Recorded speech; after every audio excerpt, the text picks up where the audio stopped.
Shalom, shalom, boa tarde, Shavuot, uma boa semana, um bom início de semana, assim como também uma semana debaixo da graça da destra do Todo-Poderoso. Você, sua família, as comunidades Bnei Noach, seja sobre ti uma nova semana em que nós possamos realmente superar os desafios, as dificuldades, o que temos pela frente. Não podemos esquecer que Ele está conosco, não estamos sozinhos, bem como também não podemos esquecer que Ele cuida de nós. O que importa é que nós estejamos ligados a Deus, numa conexão de emuná e bitachon, fé e confiança. Então, que nós tenhamos aí uma nova semana pela frente e que nós possamos, estarmos aí cada vez mais fortalecendo a nossa fé e a nossa confiança no soberano, o Todo-Poderoso. Então, estamos aí iniciando a tarde com a Torá, no dia de hoje, 14 de novembro do ano 2021. E pelo nosso calendário judaico, hoje nós estamos no dia 10 do mês de Kislev, do ano 5782. Agradecemos a Hashem por essa nova oportunidade de podermos iniciar uma nova paraxá semanal. A nossa nova paraxá, ela chama-se Vaishlach, que significa e ele enviou. Então teremos aí pela frente vários desafios em que Yaakov estará enfrentando, difíceis, terríveis, mas Yaakov, como que ele vai superar isto? As diversidades que ele vai ter pela frente. A morte do seu pai, a morte da sua mãe, a morte da sua amada, Rachel, temos pela frente aí a sua filha Diná sendo sequestrada e abusada, Então tem muitos desafios pela frente e vamos ver aí os ensinamentos que há realmente para nós, principalmente Bnei Noach, nesta nossa jornada do nosso dia a dia, no monoteísmo com fundamento judaico, com orientação rabínica, no nosso caso, o nosso Rav Yaakov Geranstanet, que é a liderança Bnei Noach Brasil, através ali da nossa sinagoga sede Chabad, no Brooklyn, São Paulo. Então, amados, dessa forma vamos ver o que temos pela frente aí. De uma certa forma podemos assim dizer que os exemplos, a vida dos nossos patriarcas, elas têm uma conexão realmente com o povo judeu, explicitamente falando, mas também há uma conexão com o povo não judeu, os Bnei Noach, os que abraçam a fé monoteísta. Não podemos esquecer jamais que quando houve a outorga da Torá no Monte Sinai, os 10 mandamentos, que é o compêndio, o resumo, melhor dizendo, de todos os mandamentos da Torá, os 5 primeiros livros da Bíblia, quando foi escrito pelo dedo de Deus, Aseret Hadbrot, as 10 palavras, os 10 ditos, que de forma simples ficou conhecido como os 10 mandamentos, foram escritos com 620 letras do alfabeto hebraico. Essas 620 letras, ela tem uma conexão direta com o povo israelita e com o povo não judeu, as nações. Por quê? Porque 620 letras, nós temos 613 mandamentos específicos para o povo israelita, o povo judeu, e nós temos aí diferença de 613 para 620, nós temos aí então uma diferença de 7. E essa diferença de 7, ela está conectada às 7 leis universais, que são exatamente para as nações, para o povo não judeu. Diante disso, o que acontece? Nós temos a raiz. Qual é a raiz? Monte Sinai, o dia da outorga da Torá. Quem a recepcionou? Moshe e o povo israelita que estava com ele naqueles dias, naquele momento. Então, a outorga da Torá foi dada a Moshe e ao povo israelita.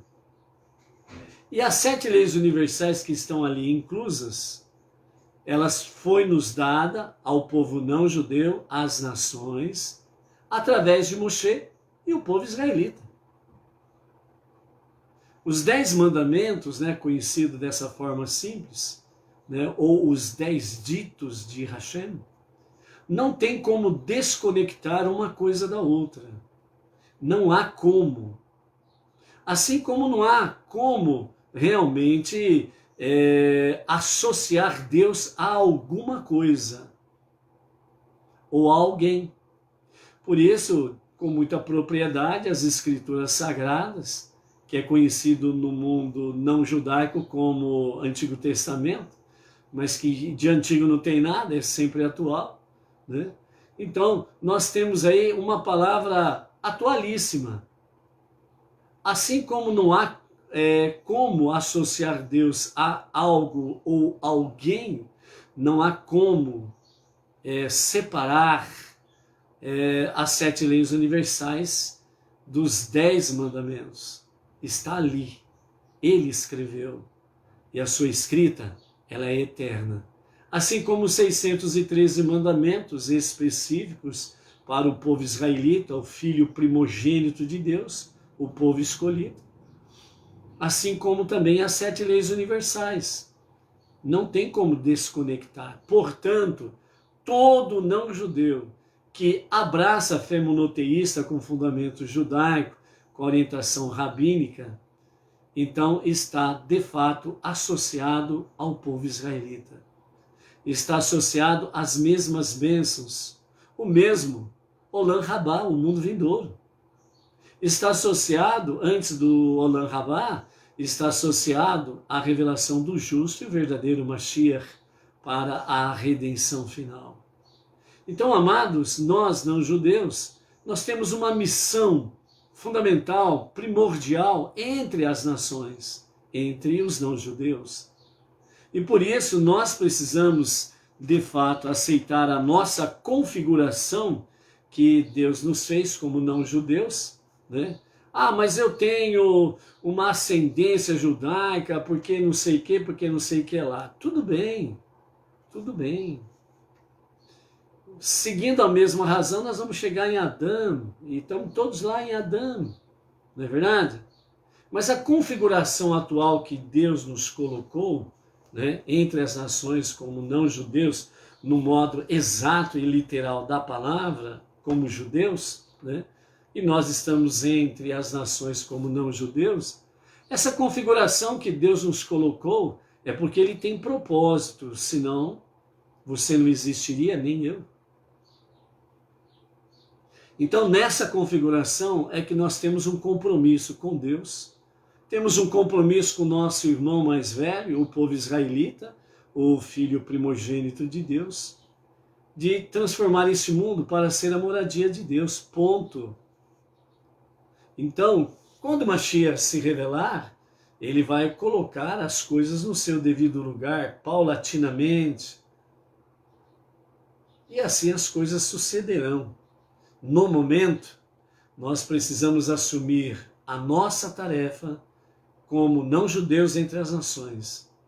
E nós precisamos assumir o nosso compromisso nessa tarefa suprema que é, ombro a ombro, com o nosso irmão mais velho, o povo israelita, ombro a ombro, trazer mais luz para este mundo, assim como também preparar, não somente a nós, mas preparar o mundo para a revelação do justo e verdadeiro Mashiach, para a redenção final.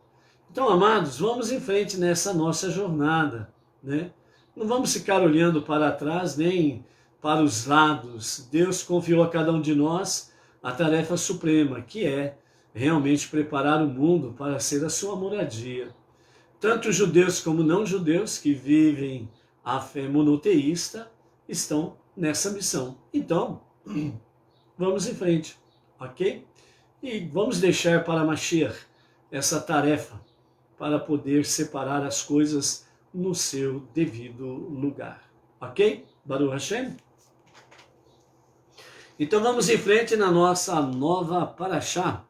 Luiz Ribeiro, Itaquera, Grande São Paulo. Shalom, shalom, Luiz. Luciana Rodrigues, aqui de Marília, a região nossa aqui, Marília, Bauru, Baruch Hashem. Temos aí também a Malu, lá do Distrito Federal, Brasília, né? Shalom, shalom, Malu. Temos a Donária, né, e o seu esposo José Luiz, direto lá de Lisboa, Portugal, né, que está aí conectado conosco. Shalom, shalom, Donária. A Cibele Ludmila, também lá de Lisboa, Portugal. Shalom, shalom, Cibele. Então, amados, nós também temos aí, né, para enviar o nosso shalom no dia de hoje, ao Josélio Tavares e esposa Neuza, né, lá de Cachoeira Paulista, a Lídice Okamoto, lá de Manaus, Amazonas, o Denis Carlos Caldas, lá do Rio de Janeiro, o Israel Arcanjo, de Poções, Bahia. Temos aí o Vinícius Costa, lá de Ribeirão Preto, né, interior de São Paulo, né, a mesma cidade lá que temos o Daniel, que é o emissário lá de Ribeirão Preto, a Simone Cremonese, lá de Ribeirão Preto, a Carla de Costa, Barra Velha, né, Santa Catarina, Josélia Farias, lá de Parauapebas, Pará, né, shalom, shalom, Josélia, o Marcos Santos, né, de Santa Adélia, a Elizabeth Lobo, também lá de Portugal, né, cidade do Porto, o Silas Silva, lá de Rio Branco, Acre, Ivaá Silveira de Souza, de Maranguape, também do Acre, shalom, shalom, o Alexandre Félix, de Piracicaba, interior de São Paulo, o Valbevan Oliveira, de Piauí,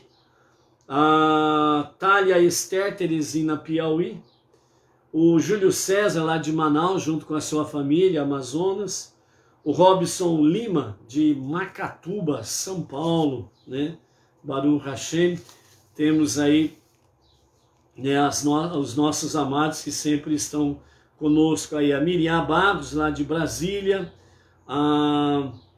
o Euler Gabriel, de Goiânia, Goiás, né?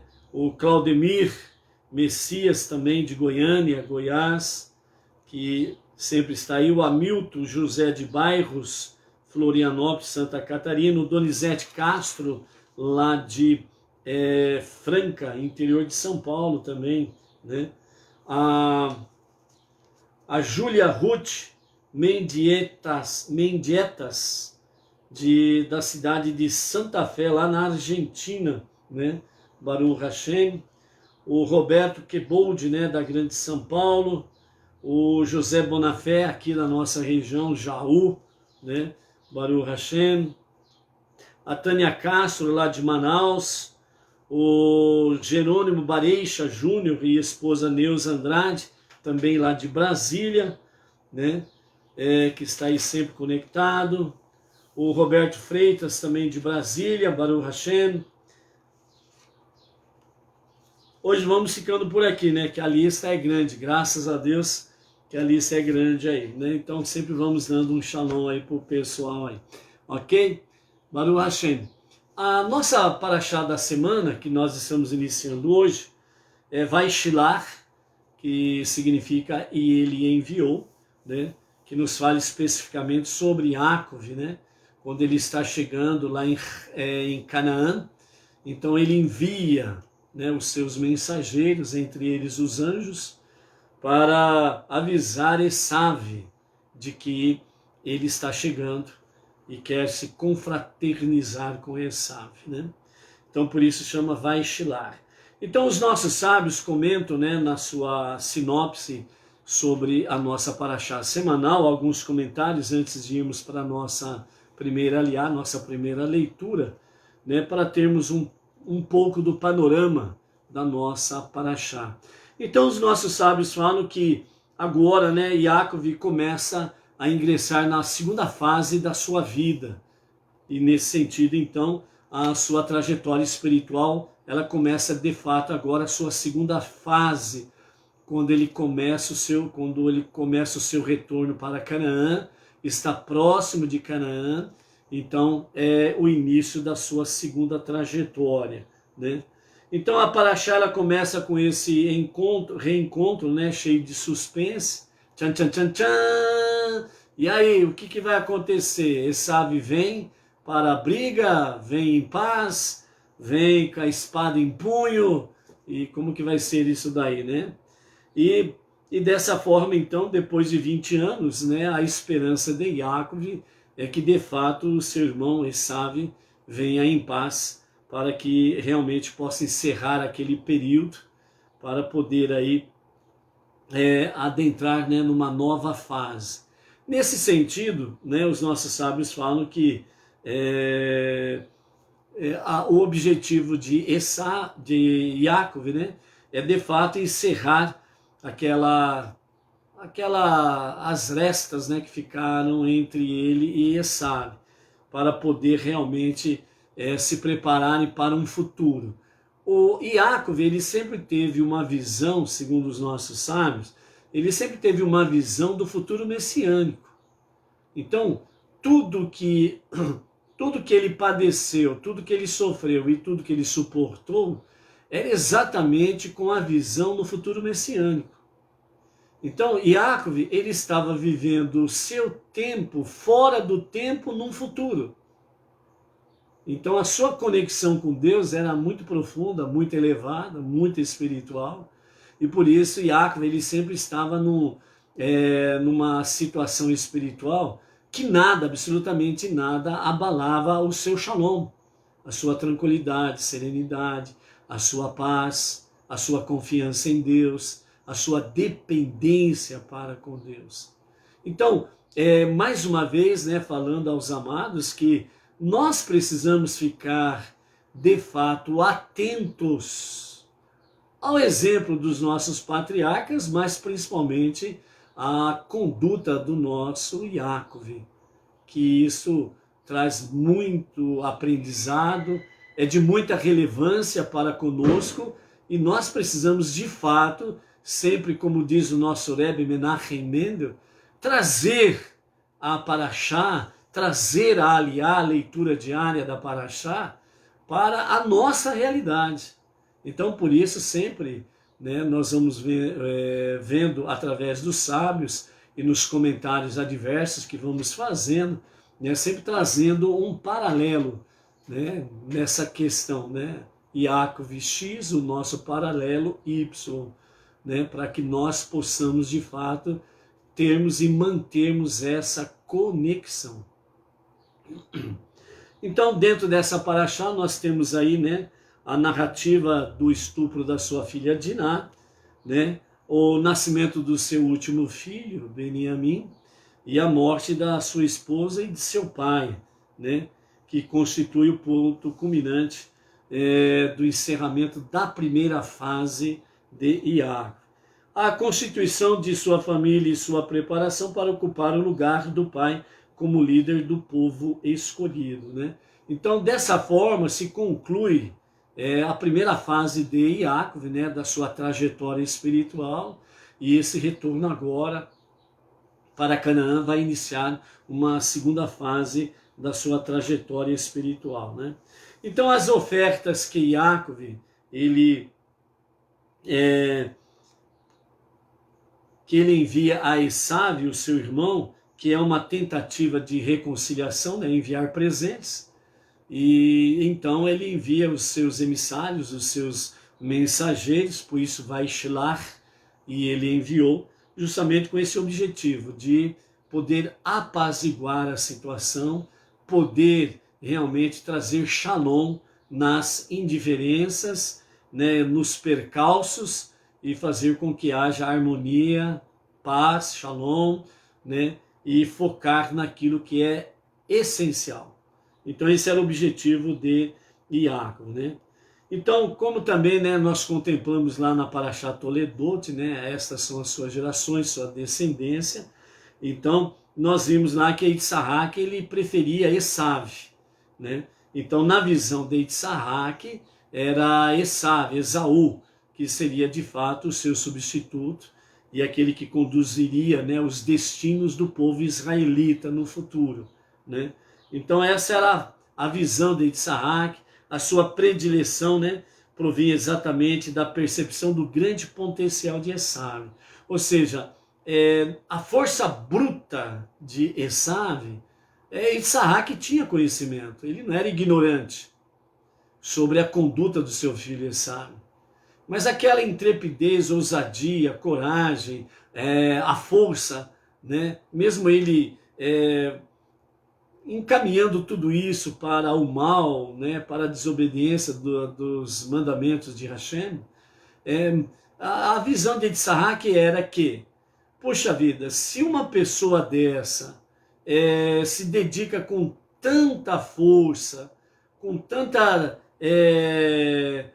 a dedicação, ela é uma coisa, entre aspas, de se fazer inveja, né? Imagino então essa força sendo conduzida na obra do Eterno, nas coisas do Eterno. Então a visão de Yitzhak era que se Esav ele realmente fizesse a verdadeira techuvá, retorno a Deus para um verdadeiro e genuíno arrependimento, então toda essa sua energia, toda essa força, toda a sua intrepidez, toda a sua coragem que estava sendo usado para o mal, seria convertido para ser usada no bem. E com a visão essencial que Yaakov tinha, transformar esse mundo para ser o lar de Deus. Então Yitzhak falou, puxa vida, essa força sendo usada para o bem vai ser algo espetacular. Então, por isso, a visão realmente de Yitzhak com referência a Esav, certo? Então, dessa forma, Yitzhak tentou, né, conduzir as coisas no sentido que Esav, ele receberia a bênção, né? Porém, né, só que ficou muito claro que Esav não estava nem sequer remotamente interessado em dedicar a vida aos ideais de seu pai. Então o dia a dia foi mostrando para Yitzhak que Esav não estava nem aí. Tanto é que o próprio Esav relatou ao seu pai que ele tinha vendido o direito da primogenitura para Yaakov, a troco de um prato de lentilha, um prato de comida. Então ele não deu valor nenhum, né, à sua primogenitura. Então, no dia a dia ficou bem claro para Yitzhak que de fato, infelizmente, os ideais de Esav eram os piores possíveis, né? Então, nesse sentido, Yitzhak, ele realmente resigna-se em nomear Esav e ele se rende, de fato, em nomear, né, Yaakov seu sucessor e dar a ele as bênçãos que pretendia conceder a Esav. Não podemos esquecer que quando Esav engana o seu pai e recebe a bênção, e depois Esaú chega, e aí ele claramente, no modo de dizer, as coisas vêm à clara que realmente Yaakov foi que pegou a bênção de Esav.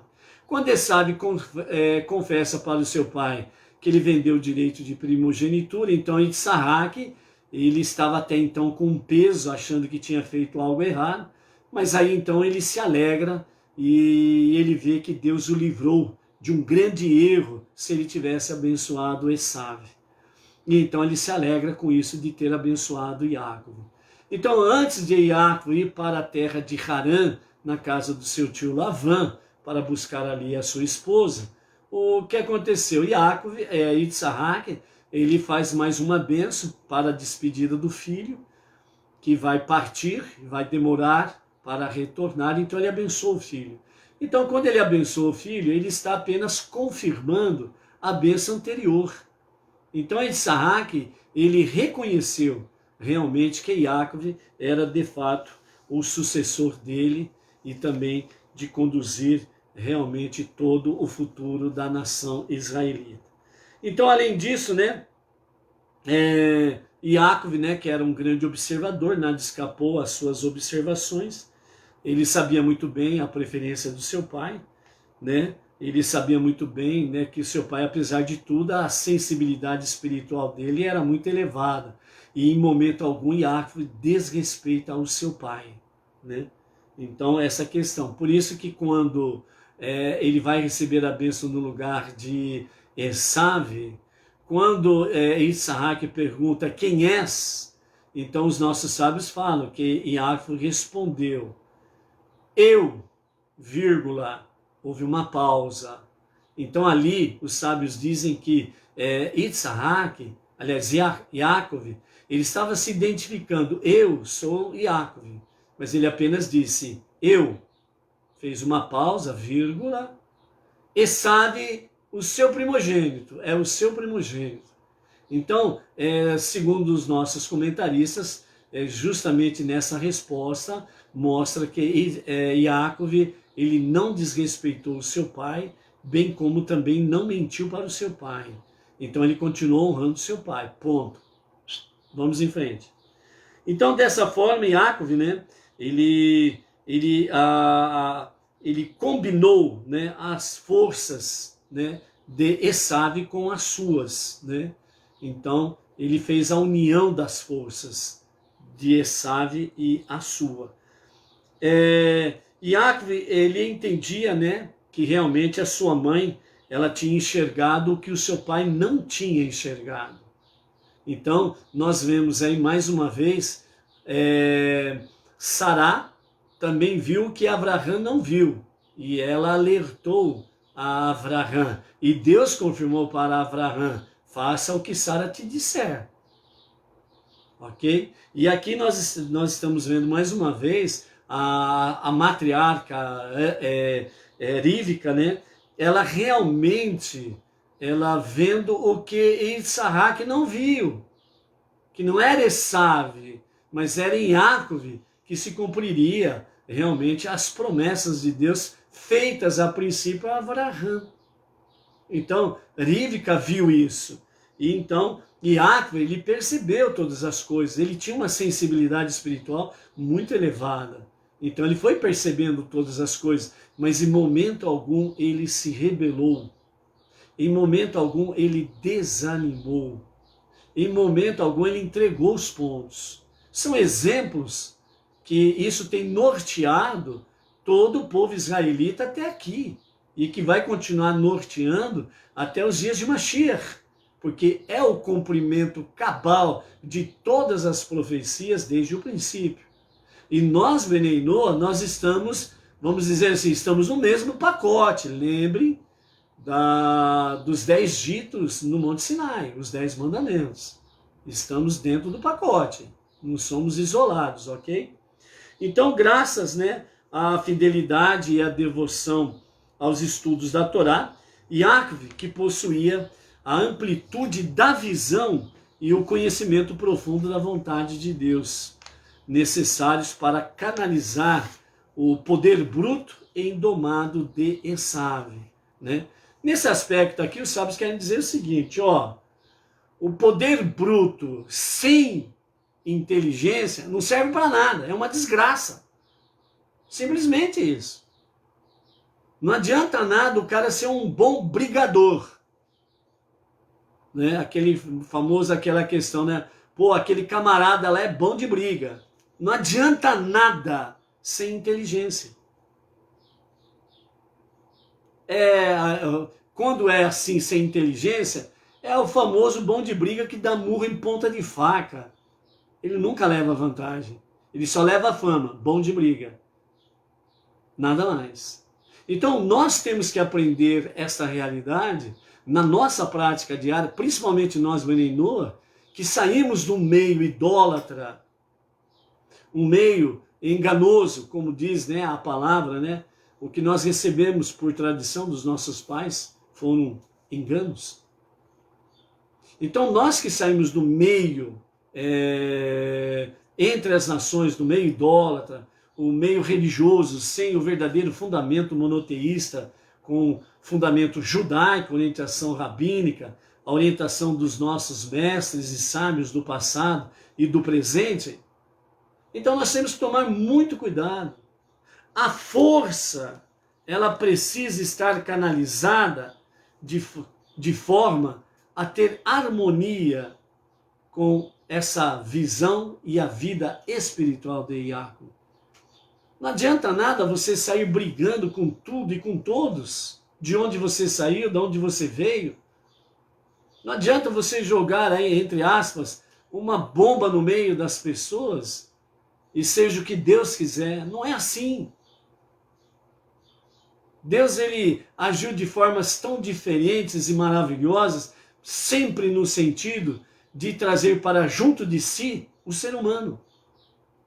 E nós não podemos expulsar os seres humanos de perto de nós e do nosso Deus, que é o Deus de todos. Então, por isso, a nossa palavra, ela tem que ser uma boa palavra para aproximar. Iácov, esse é um exemplo. Ele não falou nada contra o seu irmão. Ele não partiu para briga frente a frente com o seu irmão. Nós vamos ver daqui a pouco. Ele enviou presentes. Ele enviou primeiro uma comissão anunciando para Esav, eu estou chegando. Eu quero conversar contigo, eu quero ter paz contigo. Em seguida, ele enviou uma nova comissão com presentes.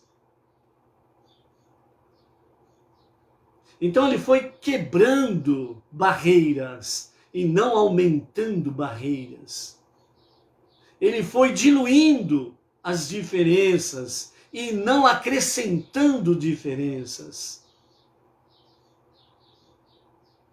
E é isto que nós precisamos fazer, para que nós possamos levar com serenidade, tranquilidade, com harmonia, com amor acima de tudo, este conhecimento da unidade e da unicidade de Hashem a todos quantos forem possíveis de nós podermos falar da unidade e da unicidade do único Deus, Criador e Salvador. Então nós não podemos criar barreiras e muito menos aumentar as barreiras. Então por isso nós precisamos tomar realmente os devidos cuidados para que nós possamos resgatar pessoas e não afogar as pessoas. Essa é uma das nossas missões primordiais, ok? Então, dessa forma, Iácov, ele realmente tinha a amplitude da visão e o conhecimento profundo da vontade de Deus necessários para canalizar de forma tranquila, harmônica, toda e qualquer poder bruto e indomado de Esav.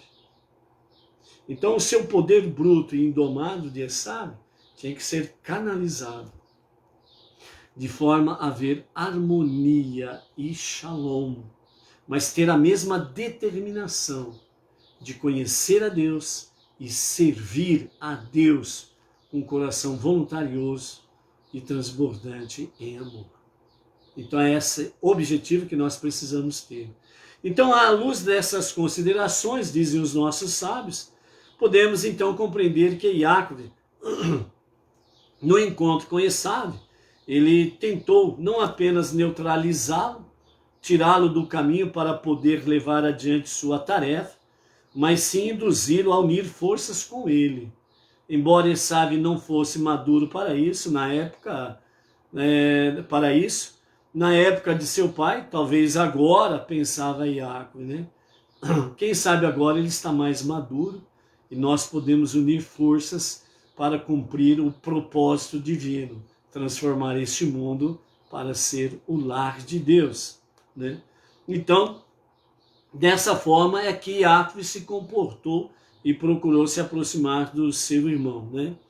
Quando ficou evidente que Esaú ainda não estava disposto a cooperar, então Jacob não teve escolha senão aceitar o fato de que a canalização das forças de Esaú seria um processo longo, árduo e gradual, que teria de realizar-se em um plano metafísico antes de poder efetivar-se na esfera política nacional.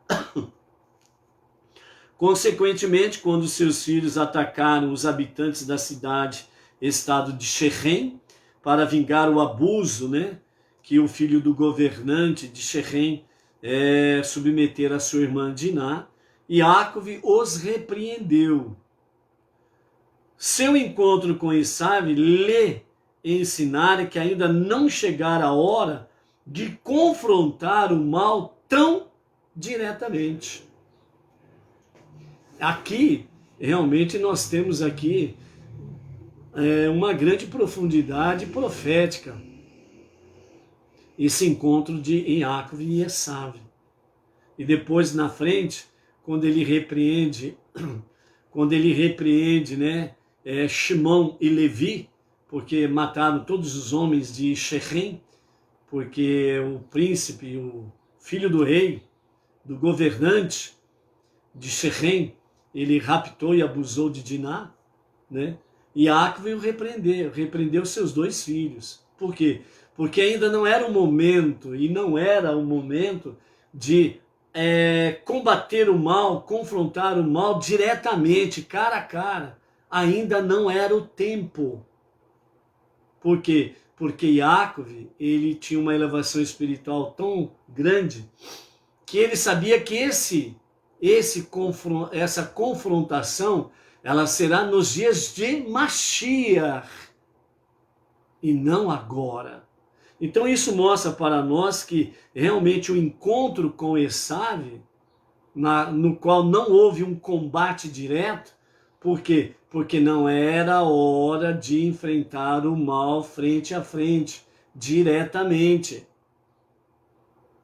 Por isso que dentro desse aspecto, os nossos sábios falam que essa batalha, ela começa no plano metafísico. O que é o plano metafísico? É no nível espiritual do mundo invisível. Esse embate ele começa lá, para depois se materializar aqui. E quando que vai se materializar aqui? Nos dias de Mashiach. Não para nós.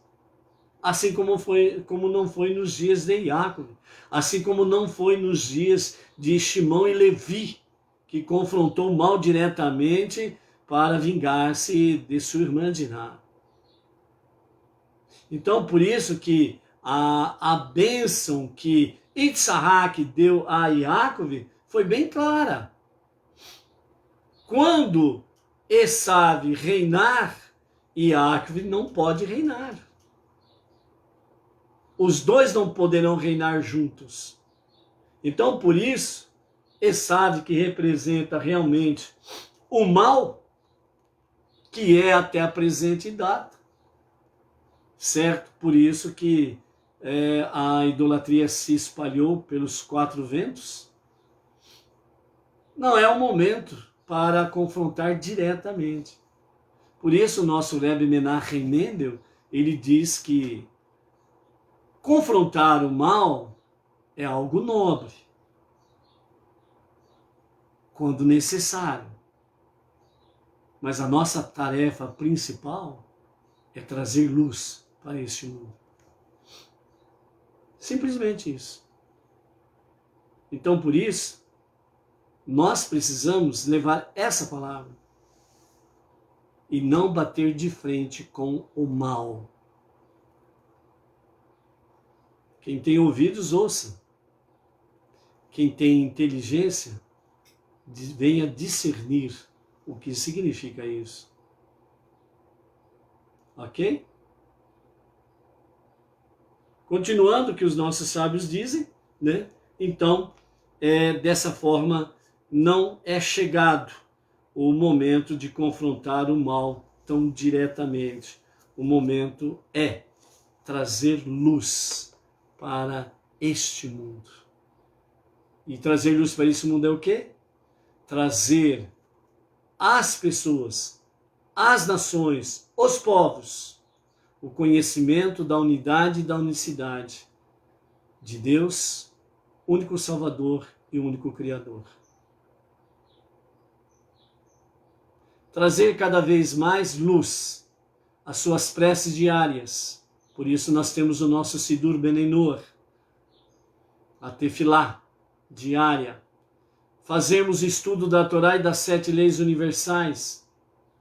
Fazer Teshuvá constante, que é o retorno a Deus para um verdadeiro arrependimento, um genuíno arrependimento.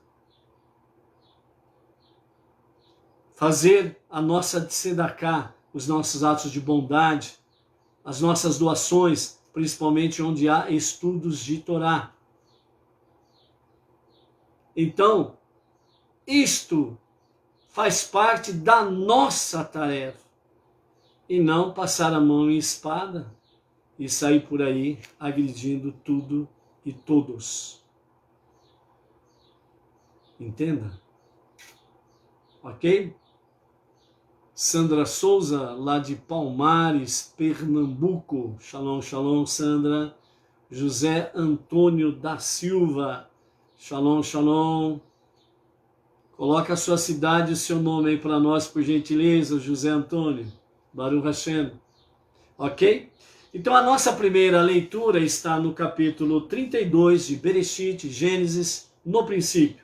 A partir do versículo 4 até o versículo 13, vamos então à nossa leitura com os comentários de Irache e mais aprendizado pela frente, ok?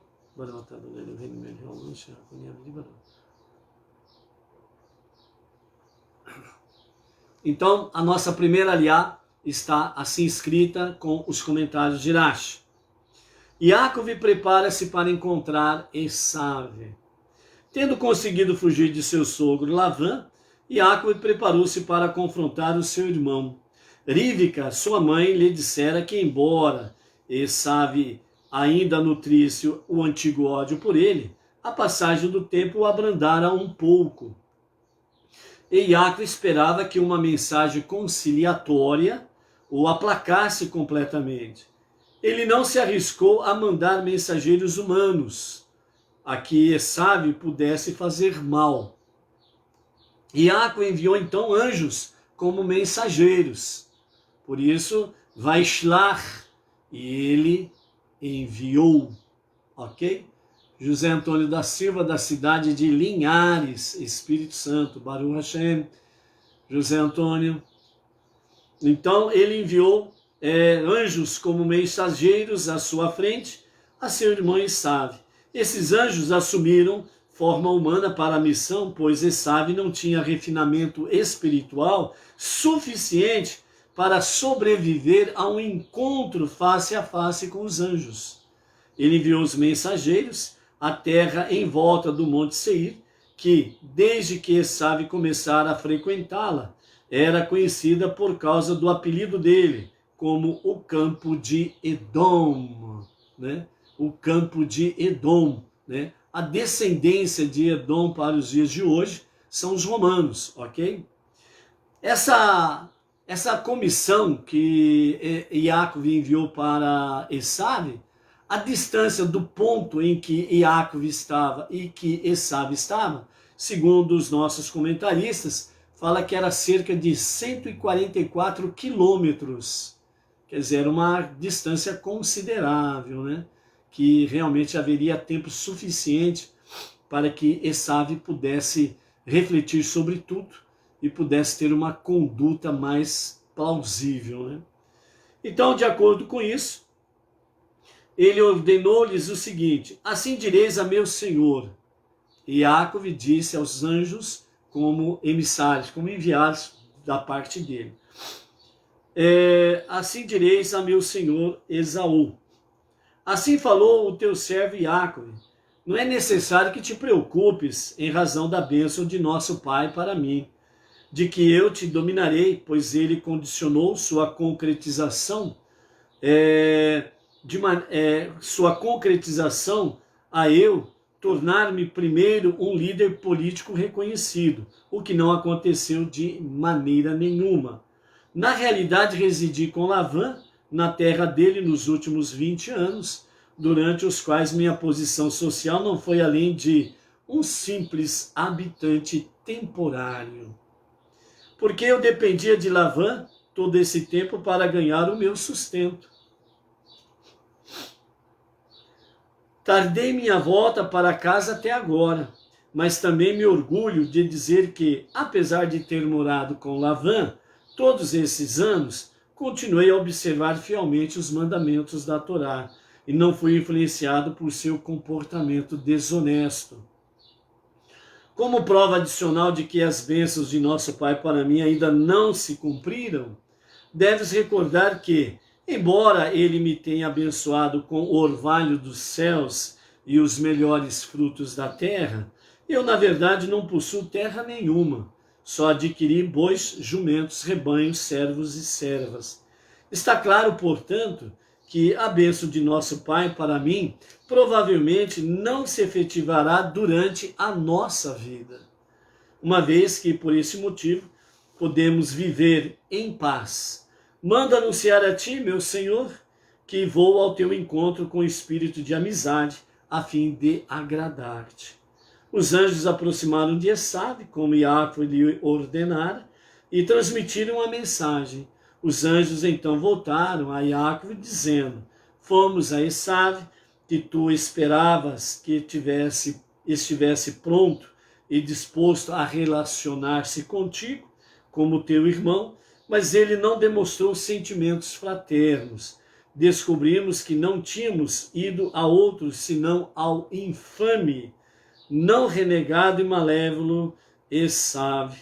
Em resposta ao nosso anúncio da tua chegada, ele mesmo partiu e vem em tua direção, e tem 400 homens bem armados com ele. Iacove amedrontou-se muito diante da possibilidade de ser morto e afligiu-se com a possibilidade de ter que matar o seu próprio irmão.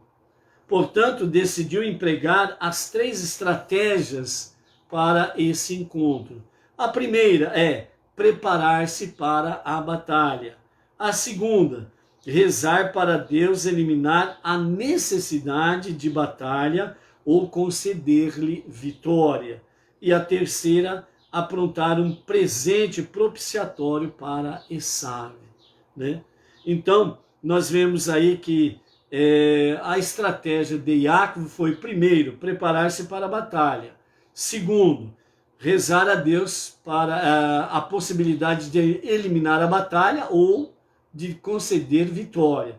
E a terceira, realmente, aprontar um presente propiciatório, né, para Esav, que seria aquele para quebrantar o coração de Esav, né? Como ele pretendia confiar principalmente nas orações, teria sido mais lógico rezar primeiro, né? Normalmente as pessoas falam, né? Rezar primeiro é a melhor coisa. No entanto, ele se preparou para a guerra antes de rezar, porque planejava fundamentar suas preces na maneira pela qual se aprontaria para a batalha. Ele dividiu o povo que estava com ele, bem como os rebanhos, bois e camelos, em 2 acampamentos, sendo um acampamento constituído de seus servos e possessões, e o segundo composto por ele mesmo e seus familiares. Visto que Deus prometera a Abraham e Isaac multiplicar seus descendentes, e era com base nessa promessa que Iacob tensionava pedir a Deus que protegesse sua família, e ele a separou de suas propriedades, pois a promessa divina aplicava-se à família e não às propriedades, né? Então essa foi a estratégia de guerra, né? Então nós temos aqui a visão, né, de Moshe lá na frente, quando o exército egípcio estava perseguindo Moshe e o povo, e eles pararam diante do mar, o mar de juncos, conhecido de forma simples como o Mar Vermelho, e pararam diante do mar, o mar à frente, o exército egípcio atrás, e aí o que ele faz? Moshe vai fazer reza, vai rezar a Deus. E aí Deus fala com ele: Moshe, essa não é hora de rezar a Deus, essa é hora de preparar para a batalha. Primeiro prepare-se para a batalha. Foi o que Jacob fez aqui. Ele preparou-se primeiro para a batalha. Depois ele rezou. Por quê? Porque de acordo com a sua estratégia de batalha, ele foi então pedir na sua reza realmente o quê? Que a guerra não acontecesse, e se ela vier, que Deus conceda-lhe realmente a vitória. Então há momentos na nossa vida que nós não temos que ficar rezando. Há momentos na nossa vida que nós temos que tomar atitude, tomar decisão. Temos que ir à frente, nos precaver diante dos perigos iminentes que estão diante de nós. Reconhecer o inimigo, reconhecer as armadilhas, reconhecer as possibilidades que o inimigo vem vindo contra ti para poder te trazer danos, prejuízos, seja de ordem espiritual, física, financeira ou material. E aí você está com essa estratégia, agora você vai então buscar a presença divina em prece e você vai levar a Deus então a sua oração, pedindo a Ele evitar a guerra e, se ela acontecer, que Ele providencie a vitória sua sobre estas situações que vão se apresentar diante de ti. Então, nesse sentido, amados, é necessário realmente, estarmos devidamente precavidos sobre esta ou aquela situação. Nós não podemos ter nenhuma fé cega, certo? Uma fé cega é o quê? Você entra de cabeça sem saber no que e o porquê. Por isso que Deus, Ele abençoa e honra os que o buscam com inteligência. Essa é a realidade. E esse buscar a Deus com inteligência independe de grau cultural. Se sabe ler e escrever ou não, se tem algum cartucho ou não. A inteligência Deus deu para todo ser humano, sem exceção. Simples. Simples. Então, por isso, Deus, Ele abençoa e honra os que o buscam com inteligência. Então, essa é a realidade. E aí, Ele vai nos dando discernimento, sabedoria, conhecimento, para nós podermos discernir esta ou aquela situação. Ok? Baruch Hashem. Naldo Silva. O Baruch Hashem, Naldo. O Naldo é emissário lá em Manaus. É isso mesmo, Naldo? Lá em Manaus, se não me engano.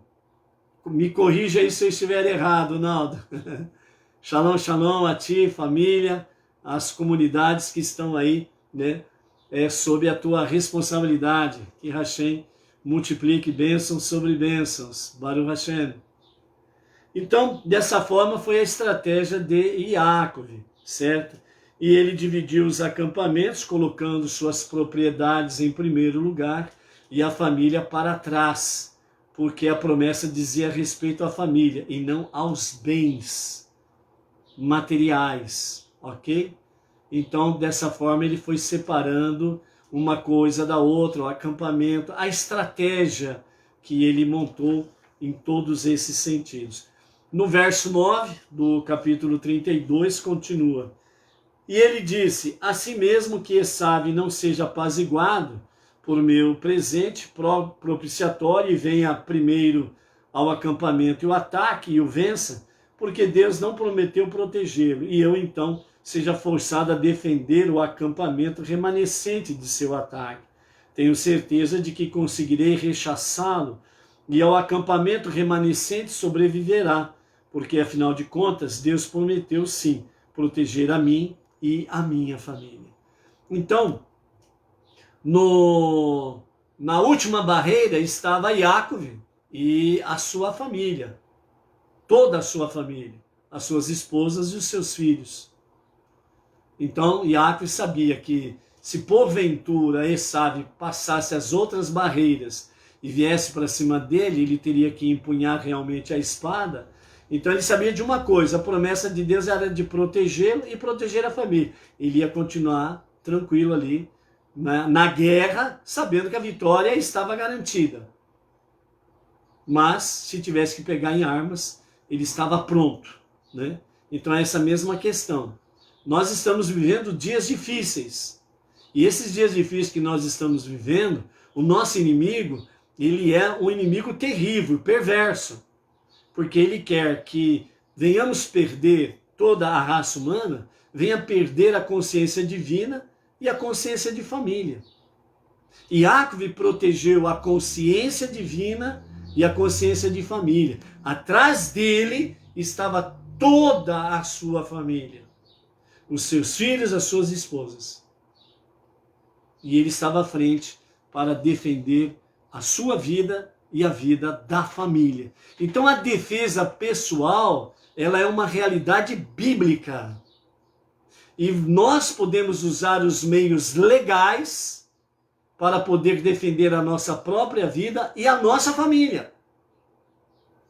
Mesmo que o inimigo seja abatido, não terá sobre nós nenhum peso desta morte, porque é legítima defesa da sua vida e da sua família. Então a legítima defesa ela é bíblica. E nós não podemos ter uma fé inocente. O que é uma fé inocente? Ah, não. O bandido vai entrar dentro de casa. Se ele entrar dentro de casa é porque é para entrar mesmo. Então, deixa ele aí. Ele faz o que ele quiser. Porque ele entrou porque era para entrar mesmo. Então, ele faz aí o que ele quiser, né? Então, na melhor das hipóteses, né? Vamos assim dizer, entre aspas, né? Porque ladrão em casa nunca é uma coisa agradável, né? Mas o ladrãozinho lá entra na sua casa lá e mata lá o seu filho ou a sua filha e vai embora. A sua fé inocente diz, corre atrás dele, fala para ele lá que ele esqueceu. Tem mais um outro filho aqui, fala para ele, volta aqui e mata o outro também. Vai matar só um, mata o outro também. Ó, tá aqui o pai, a mãe, que sou eu. Mata nós também, fica tranquilo, tá tudo certo. É que nem o caso da mãe que tem um filho morto por ladrão, e depois chega lá na delegacia, chega pro assassino do filho e diz assim, eu te perdoo. Volta lá em casa, lá que tem mais filho para você matar depois, viu, a hora que você sair da cadeia. Legítima defesa, ela é legal, legítima e bíblica. Por quê? Porque os mortos não louvam a Deus. São os vivos que louvam a Deus. Os mortos não trazem luz para este mundo, são os vivos que trazem luz para este mundo. Os mortos não divulgam a unidade, a unicidade de Deus, o único Deus, Salvador e Criador. São os vivos. E Deus ele precisa de você vivo para divulgar cada vez mais a unidade e a unicidade de Deus. Os dias de Mashiach para a redenção final, para o Olam Rabá, a vida eterna. Deus precisa dos vivos com inteligência para poder divulgar cada vez mais o verdadeiro conhecimento de Deus. Ponto. Esse negócio aí, meu, quem te bateu na face direita ofereça a esquerda, isso daí é tudo papagaiada. Negativo, não tem isso escrito em lugar nenhum na Bíblia. Uma invenção que fizeram aí. Negativo. Você tem o direito legal de defender a sua vida e a vida da sua família e a vida de terceiros. Iacov mostrou essa realidade. Continuando aí então,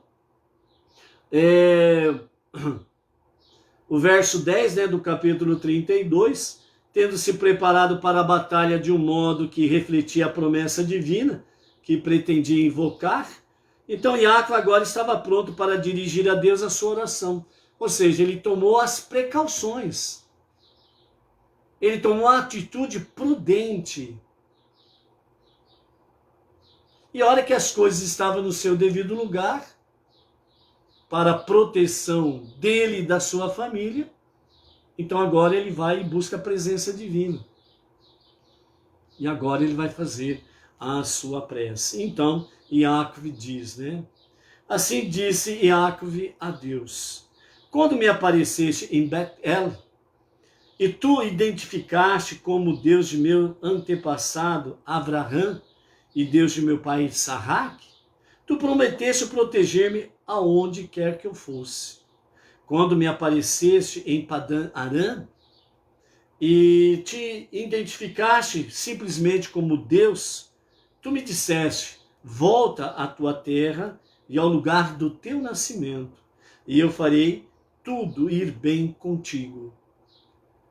Como agora me preparo para confrontar com meu irmão Esaú, e necessito urgentemente de teu auxílio para fazê-lo, devo invocar essas duas promessas.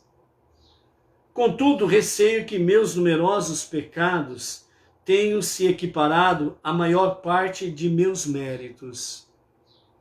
Aqui tem uma coisa terrível, que muita gente se apoia e não é correto. Vamos ver daqui a pouco. Contudo, receio que meus numerosos pecados tenham se equiparado à maior parte de meus méritos, e a bondade que já me demonstraste seja a recompensa completa por todos os méritos que porventura tenham sobrado a meu favor. Se assim for, não sou mais digno da proteção que me prometeste em virtude de todos os atos de bondade e fidedignidade que tu já fizeste para mim, teu servo. Afinal, eu atravessei o rio Iarden, o Jordão, a caminho de Harã, com nada de meu além cajado, e agora, graças à tua benevolência, tornei-me chefe de 2 acampamentos, um constituído de uma grande família e outro constituído de vasta riqueza que acumulei. Portanto, devo solicitar-te novamente tua proteção, desta vez pelo mérito dos antepassados. Salva-me, por favor, da mão de meu irmão, que não se prepara para saudar-me com afeto fraternal. Salve-me da mão de Esaú, o perverso, pois temo que venha e ataque a mim e a minha família, mães e filhos indistintamente. E tu já disseste: certamente farei tudo ir bem contigo, tanto por teu próprio mérito como pelo mérito de teus antepassados, e cumprirei por teu intermédio a promessa que fiz a Abraham. Farei teus descendentes como os grãos de areia à beira-mar, isto é, que eles se tornem tão numerosos que não possam ser contados. Aqui nós encerramos a nossa primeira aliá desta semana aqui, né? Uma coisa que nos chama a atenção aqui, para irmos para o nosso encerramento, é quando Iacov ele busca a presença divina e ele fala sobre a questão de mérito. Então ele diz assim, sobre a questão de mérito, dizendo que os méritos que ele possuía, eles já foram cobertos ou já foram cumpridos pela imensa bondade que Deus demonstrou através a sua ida a Harã e a sua volta de Harã até ali. Então ele diz assim, ó, eu acho que já não tenho mais méritos. Certo? Rashi, ele comenta dizendo que Iacov, ele está apelando pelos méritos dos seus antepassados. Certo? Esse é um comentário de Rashi. Mas o comentário do nosso Rebbe Menachem Mendel, ele nos mostra uma realidade, acredito eu, mais profunda e mais elevada ainda. De que forma? O nosso Rebbe Menachem Mendel, ele diz assim, Iacov, ele tinha méritos. Sim, ele tinha méritos. e tinha méritos de sobra. Só que Jacob, ele não apelou para os seus méritos, muito pelo contrário, ele disse que ele provavelmente não tinha mais méritos para ter a proteção divina contra o seu irmão Esav. Então o nosso Rebbe Menachem Mendel, o líder da nossa geração, ele diz assim: o grande aprendizado que nós temos aqui com Jacob é que, seja qual for a situação, não vamos confiar em nossos méritos, mas vamos confiar na providência divina, no favor de Deus, porque aí nós não vamos ter dúvidas nenhuma. Nós não vamos ficar enganados em hipótese nenhuma. Porque quando nós apelamos para Deus pelos nossos méritos, nós muitas vezes ficamos assim: será que eu tenho méritos suficientes ou não? Será que o meu pecado ou os meus pecados são maiores do que os meus méritos? Então nós ficamos uma corda bamba. E Jacob traz essa lição para nós. Então Jacob, ele não quis ficar na corda bamba. Eu tenho ou não tenho? Ele foi taxativo. Ó, eu não tenho mais mérito. Pela minha contagem, eu não tenho mais mérito para ter a tua proteção novamente. Porque desde que saí de Canaã para ir a Harã, eu fiquei despido de tudo. Eu só cheguei em Harã com a roupa do meu corpo e o cajado. A roupa ainda não era nem dele. Ele pegou de um defunto. E o cajado. Mas agora estou retornando com 2 acampamentos. Uma grande, numerosa, maravilhosa família. E muitas riquezas. Então ele fala: então, eu não tenho mais mérito para ter a tua proteção, pois a tua bondade me cercou de todas as boas sortes e bênçãos. Então aí ele faz o quê? Ele apela para o favor divino. Ele busca, de fato, realmente o quê? A Hesed de Deus, a bondade de Deus. Por isso, acima de tudo, Deus é chamado de o Pai das misericórdias. O Pai das misericórdias. Então essa é a grande lição que Jacob traz para nós nessa nossa primeira aliá. Seja qual for o teu embate, seja qual for a tua adversidade, seja qual for o perigo que você esteja iminentemente para passar, não confie em si mesmo, nem nos seus poderes que porventura tenhas. Apele, no bom sentido, apele para a ajuda divina, apele para a Hesed, a bondade de Deus, para te proteger e te dar vitórias sobre as suas adversidades. E aí ele vai responder de fato o desejo do teu coração. Então, por isso, amados, bondade de Deus é o nosso caminho. Então, sem sombra de dúvidas, busque isso cada momento do seu viver. Porque uma coisa é certa, você está e estará em mãos excelentes, sem igual. Baruch Hashem. Leocádia Pereira, da cidade de Colombo, Paraná. Shalom, shalom, Leocádia. Então, amados, princípio de semana. Qual é a nossa meta, o nosso objetivo principal para essa semana? Apelar para a bondade divina. Só ela pode nos ajudar de forma correta para nos conduzir em triunfo à vitória final. Seja forte, seja luz, seja vitorioso no seu dia a dia. Refúgio na bondade de Deus. Baruch Hashem. Até amanhã. Shalom, shalom.